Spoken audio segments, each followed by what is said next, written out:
Everybody, welcome to श्रेष्ठ classes. 10 minute की series में आप सभी का स्वागत है। और आज का जो हमारा 10 मिनट का टॉपिक है वो काफी ज्यादा इंपॉर्टेंट बनता है। पिछले 10 साल से तो नहीं कहूंगा, लेकिन पिछले 5 साल से आप लोगों के एसएससी जेई के लिए बहुत ज्यादा इंपॉर्टेंट बन चुका है। सबसे बड़ी बात है यार, स्कोरिंग है। दो तीन चीजें हैं बस आपको जो पढ़नी है, तो वो पढ़ने के बाद ये चैप्टर कंप्लीट तो वो 5-6 मिनट में मैं आप लोगों को पढ़ा दूंगा और उसके बाद previous year SSC JE question practice करा दूंगा। तो आज का हमारा टॉपिक आता है थिन सिलेंडर्स। तो देखो यार, हमारे पास दो तरह के सिलेंडर आते हैं या सिलेंड्रिकल शेल आती है। जैसा कि मैं आपको बता दूं कि शेल क्या होता है, जिसमें आप लोगों का इंटरनल डाया और एक्सटर्नल डाया होता है। होलो सिलेंडर को शेल कहते हैं, ठीक है। तो ये वाला जो डाया है वो है इंटरनल डाया, और ये वाला जो डाया है वो है एक्सटर्नल डाया। तो ये भी क्वेश्चन बना हुआ है कि आप लोगों का एक्सटर्नल वो क्या बोलते हैं, थिन सिलेंडर और थिक सिलेंडर की रेंज क्या होती है। ये अगर D/15 से D/10 के बीच में लाई करता है, अगर आप लोगों का D/15 से D/10 के बीच में लाई करता है या उससे कम है, ठीक है, तो वो कहलाता है आप लोगों का थिन सिलेंडर। और अगर उसके डायमीटर की रेंज, उसकी थिकनेस की रेंज जो है वो D/10 से D/15 से बड़ी होती है, तो वो कहलाता है आपका थिक सिलेंडर। ये आपको याद करना है। अब ये जो डी होता है, ये कौन सा डी होता है? ऑलवेज रिमेंबर, ये जो डायमीटर होता है ये इंटरनल डायमीटर से हम हमेशा कंपेयर करते हैं। अब बात आती है कि जब भी आप लोगों का कोई भी सिलेंडर स्ट्रेस लगा रहा होता है, मान लीजिए आप लोगों का ये सिलेंडर है और इस सिलेंडर के अंदर आपने लिक्विड ही भर दिया, सपोज लिक्विड या गैस कुछ भी भरा, तो डेफिनेटली बाहर की तरफ एक स्ट्रेस लगाने की कोशिश करेगा। तो आप ध्यान से देखना, यहां स्ट्रेस दो तरीके से लगते हैं। एक आप लोगों का लगता है जो इसके सरकमफ्रेंशियल एरिया पे लग रहा है, जो कर्व्ड सरफेस एरिया पे स्ट्रेस लग रहा है। एक स्ट्रेस लगता है जो किनारे वाले पोर्शन पे लगता है। दो तरह के स्ट्रेस लग रहे हैं। तो जो कर्व्ड सरफेस एरिया पे स्ट्रेस लगता है, we call that stress to be the hoop stress. हम इसे हुप स्ट्रेस या सरकमफेरेंशियल स्ट्रेस के नाम से जानते हैं। ये थोड़ा सा ध्यान देने वाली बात है।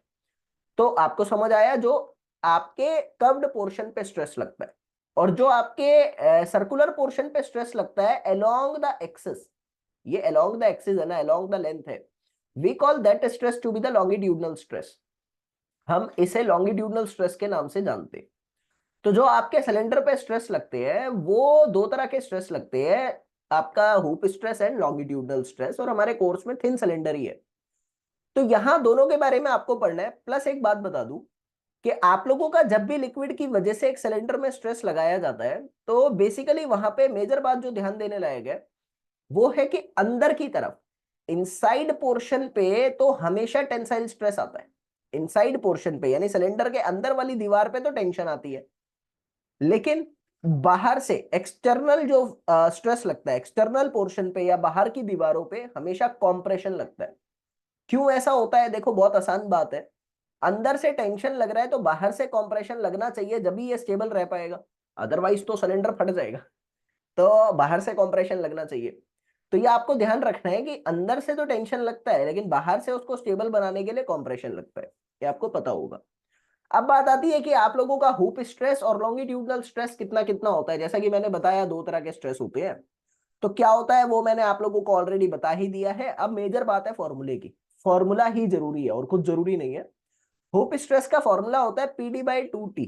P क्या है यहां पर? प्रेशर। D क्या है? आपका डायमीटर इंटरनल वाला। T क्या है? Thickness of the shell. अब थिकनेस कैसे निकालते? थिकनेस होता है आप लोगों का outer dia minus inner dia और उसका आधा, ये होती है थिकनेस। आपको ये पता होना चाहिए, ये सब टाइम पास है। ठीक इसी तरह लॉन्गिट्यूडनल स्ट्रेस कितना होता है? आधा। वहां PD/2T था, यहां PD/4T है।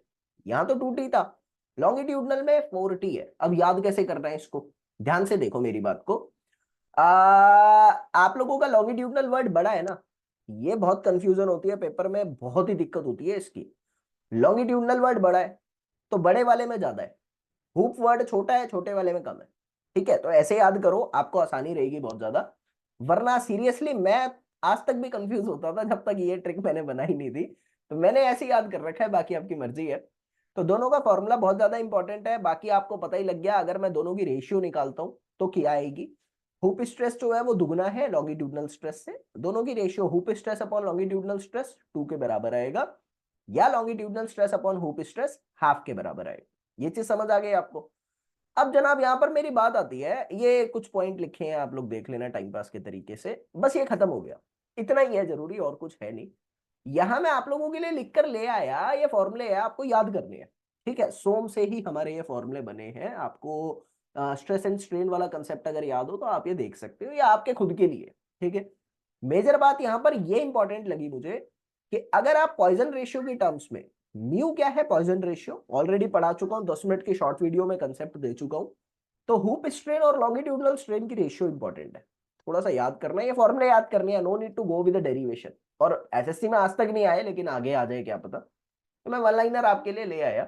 बाकी वन लाइनर डेली चाहिए तो आप यार इस ग्रुप से जुड़ जाओ, मुझे इस नंबर पे मैसेज कर लो, या मेरा एक और पर्सनल नंबर है 7428286828, आप मुझे दोनों में से किसी भी नंबर पे मैसेज कर लो, ये मेरा पर्सनल नंबर है। तो आप को मैं टेलीग्राम से जोड़ दूंगा, वहां फ्री की वन लाइनर, फ्री की ट्रिक, डेली का target plan, free selected questions की वर्कशीट, और वॉइस सेशन होता है जहां मैं डायरेक्ट आप लोगों से बात करता हूँ रात को एज अ टीचर। तो मतलब मैं बिल्कुल कदम से कदम मिलाकर चल रहा हूँ। टेलीग्राम से आप लोग जुड़ सकते हो, इस पे मुझे मैसेज कर देना। आगे की बात आती है, ये आपको याद करने का मन हो तो कर लेना, पेपर में कहीं ना कहीं क्वेश्चन आ ही जाते हैं। अब मैं प्रीवियस ईयर क्वेश्चन प्रैक्टिस करा देता हूँ आप लोगों को, ताकि ठीक रहेगा। तो question number 1 display to you over the screen, but the question is saying to you कि सब कुछ आपको दे रखा है, हुप स्ट्रेस क्या होता है। मुझे पता है जो छोटा है उसमें नंबर छोटा था, यानी 2 था, तो PD/2T is the correct answer of this question. यही प्रीवियस ईयर है। थिन सिलेंडर में ratio of longitudinal to the hoop stress कितना होता है? मुझे पता है लॉन्गिट्यूडनल स्ट्रेस आधा है, तो 0.5 रहेगा, इनमें से कोई भी नहीं है, 0.5 होता है, हमने ऑलरेडी ये पढ़ लिया है।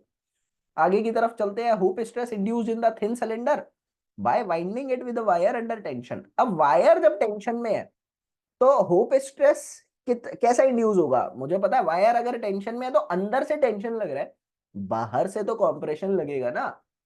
बात तो सही है, बाहर से तो कॉम्प्रेशन लगेगा, कॉमन सी बात है।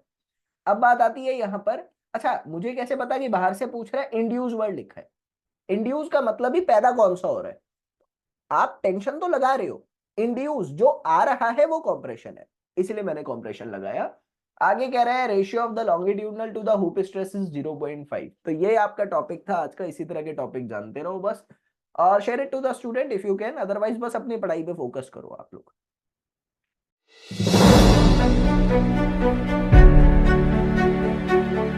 मेरा गेट क्लियर होना और NIT मिलना मेरे लिए बड़ी बात है, और ये सब पॉसिबल हो पाया सिर्फ निखिल सर की हेल्प की वजह से। मेरा सिलेक्शन हो गया है। मैं पिछले 2-3 सालों से निखिल सर से प्रिपरेशन करता आ रहा हूँ। तो निखिल सर ने अच्छा कंसेप्ट करके दिया था। तो मैं निखिल सर की स्टूडेंट हूँ और थैंक्स टू निखिल सर।